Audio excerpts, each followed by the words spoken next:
This is the first set of selections from House on Mango Street. These are the 5 vignettes that will be assessed on reading check number 1. My name. In English, my name means hope. In Spanish, it means too many letters. It means sadness. It means waiting. It is like the number 9, a muddy color. It is the Mexican records my father plays on Sunday mornings when he is shaving, songs like sobbing. It was my great-grandmother's name, and now it is mine. She was a horsewoman, too, born like me in the Chinese year of the horse, which is supposed to be bad luck if you're born female. But I think this is a Chinese lie because the Chinese, like the Mexicans, don't like their women strong. My great-grandmother. I would have liked to have known her, a wild horse of a woman, so wild she wouldn't marry, until my great-grandfather threw a sack over her head and carried her off. Just like that, as if she were a fancy chandelier. That's the way he did it. And the story goes she never forgave him. She looked out the window her whole life, the way so many women sit their sadness on an elbow. I wonder if she made the best with what she got, or was she sorry because she couldn't be all the things she wanted to be? Esperanza. I've inherited her name, but I don't want to inherit her place by the window. At school they say my name funny, as if the syllables were made out of tin and hurt the roof of your mouth.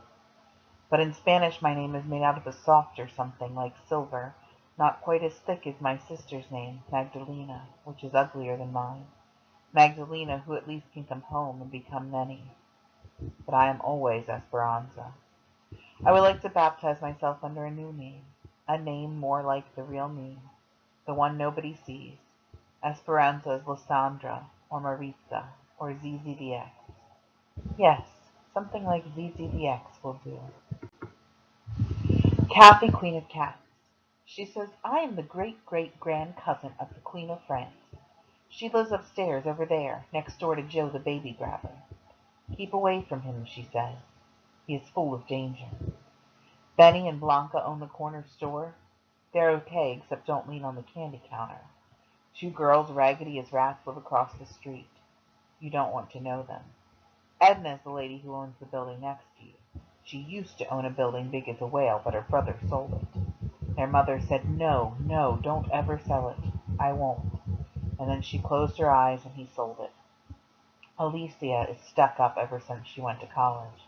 She used to like me, but now she doesn't. Cathy, who is Queen of Cats, has cats and cats and cats. Baby cats, big cats, skinny cats, sick cats, cats asleep like little donuts, cats on top of the refrigerator, cats taking a walk on the dinner table. Her house is like cat heaven. You want a friend, she says? Okay, I'll be your friend. But only till next Tuesday. That's when we move away. Got to. Then as if she forgot I just moved in, she says the neighborhood is getting bad. Cathy's father will have to fly to France one day and find her great-great-distant grand-cousin on her father's side and inherit the family house. How do I know this is so? She told me so. In the meantime, they'll just have to move a little further north from Mango Street, a little further away every time people like us keep moving in. Marin. Marin's boyfriend is in Puerto Rico. She serves us letters and makes us promise not to tell anybody they're getting married when she goes back to PR. She says he didn't get a job yet, but she's saving the money she gets from selling Avon and taking care of her cousins. Marin says that if she stays here next year, she's going to get a real job downtown because that's where the best jobs are, since you always get to look beautiful and get to wear nice clothes and can meet someone in the subway who might marry you and take you to live in a big house far away. But next year Louie's parents are going to send her back to her mother with a letter saying she's too much trouble. And that is too bad because I like Marin. She is older and knows lots of things. She is the one who told us how Daisy the baby's sister got pregnant and what cream is best for taking off mustache hair. And if you count the white flecks on your fingernails, you can know how many boys are thinking of you, and lots of other things I can't remember now. We never see Marin until her aunt comes home from work, and even then she can only stay out in front. She is there every night with the radio. When the light in her aunt's room goes out, Marin lights a cigarette, and it doesn't matter if it's cold out or if the radio doesn't work or if we've got nothing to say to each other. What matters, Marin says, is for the boys to see us and for us to see them. And since Marin's skirts are shorter, and since her eyes are pretty, and since Marin is already older than us in many ways, the boys who do pass by say stupid things like, "I'm in love with those two green apples you call eyes. Give them to me, why don't you?" And Marin just looks at them without even blinking and is not afraid. Marin, under the streetlight, dancing by herself, is singing the same song somewhere. I know, is waiting for a car to stop, a star to fall, someone to change her life. Those who don't. Those who don't know any better come into our neighborhood scared. They think we're dangerous. They think we will attack them with shining eyes. They are stupid people who are lost and got here by mistake. But we aren't afraid. We know the guy with the crooked eye is Davy the baby's brother, and the tall one next to him in the straw brim, that's Rosa's Eddie B. And the big one that looks like a dumb grown man, he's Fat Boy, though he's not fat anymore nor a boy. All brown all around, we are safe. But watch us drive into a neighborhood of another color, and our knees go shakety shake, and our car windows get rolled up tight, and our eyes look straight. Yeah, that is how it goes and goes. The family of little feet. There was a family. All were little. Their arms were little, and their hands were little, and their height was not tall, and their feet very small. The grandpa slept on the living room couch and snored through his teeth. His feet were fat and doughy like thick tamales, and these he powdered and stuffed into white socks and brown leather shoes. The grandma's feet were lovely as pink pearls and dressed in velvety high heels that made her walk with a wobble, but she wore them anyway because they were pretty. The baby's feet had 10 tiny toes, pale and see-through like a salamander's, and these he popped into his mouth whenever he was hungry. The mother's feet, plump and polite, descended like white pigeons from the sea of pillow, across the linoleum roses, down, down the wooden stairs, over the chalk hopscotch squares 5, 6, 7 blue sky. "Do you want this?" and gave us a paper bag with one pair of lemon shoes, and one red, and one pair of dancing shoes that used to be white but were now pale blue. "Here!" and we said thank you and waited until she went upstairs. Hooray! Today we are Cinderella because our feet fit exactly, and we laugh at Rachel's one foot with a girl's gray sock and a lady's high heel. Do you like these shoes? But the truth is it is scary to look down at your own foot that is no longer yours and see attached a long, long leg. Everybody wants to trade.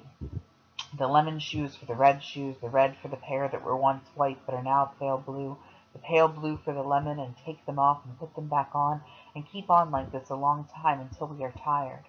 Then Lucy screams to take our socks off, and yes, it's true, we have legs, skinny and spotted with satin scars where scabs were picked, but legs all our own, good to look at and long. It's Rachel who learns to walk the best, all strutted in those magic high heels. She teaches us to cross and uncross our legs and to run like a double Dutch rope, and how to walk down to the corner so that the shoes talk back to you with every step. Lucy, Rachel, me, teetottering like so, down to the corner where the men can't take their eyes off of us. We must be Christmas. Mr. Benny at the corner grocery puts down his important cigar. "Your mother knows you got shoes like that? Who gives you those?" "Nobody." "Then we're dangerous," he says. "You girls too young to be wearing shoes like that. Take them shoes off before I call the cops." But we just run. On the avenue a boy on a homemade bicycle calls out, "Ladies, lead me to heaven." But there is nobody around but us. "Do you like these shoes?" Rachel says yes, and Lucy says yes, and yes, I say, "These are the best shoes. We will never go back to wearing the other kind again. Do you like these shoes?" In front of the laundromat 6 girls with the same fat face pretend we are invisible. They are the cousins, Lucy says, and always jealous. We just keep strutting. Across the street in front of a tavern, a bum man on the stoop. "Do you like these shoes?" Bum man says, "Yes, little girl. Your little lemon shoes are so beautiful, but come closer. I can't see very well. Come closer, please." "You are a pretty girl," Bum man continues. "What's your name, pretty girl?" And Rachel says Rachel, just like that. Now you know to talk to drunks is crazy, and to tell them your name is worse. But who can blame her? She is young and dizzy to hear so many sweet things in one day, even if it is a bum man's whiskey words saying them. "Rachel, you are prettier than a yellow taxicab. You know that?" But we don't like it. "We gotta go," Lucy says. "If I give you $1, will you kiss me? How about $1? I give you $1, and he looks in his pocket for wrinkled money. "We have to go right now," Lucy says, taking Rachel's hand because she looks like she's thinking about that dollar. Bum Man is yelling something through the air, but by now we are running fast and far away, our high-heeled shoes taking us all the way down the avenue and around the block, past the ugly cousins, past Mr. Benny's, up Mango Street the back way, just in case. We are tired of being beautiful. Lucy hides the lemon shoes and the red shoes and the shoes that used to be white but are now pale blue under a powerful bushel basket on the back porch, until one Tuesday her mother, who is very clean, throws them away. But no one complains.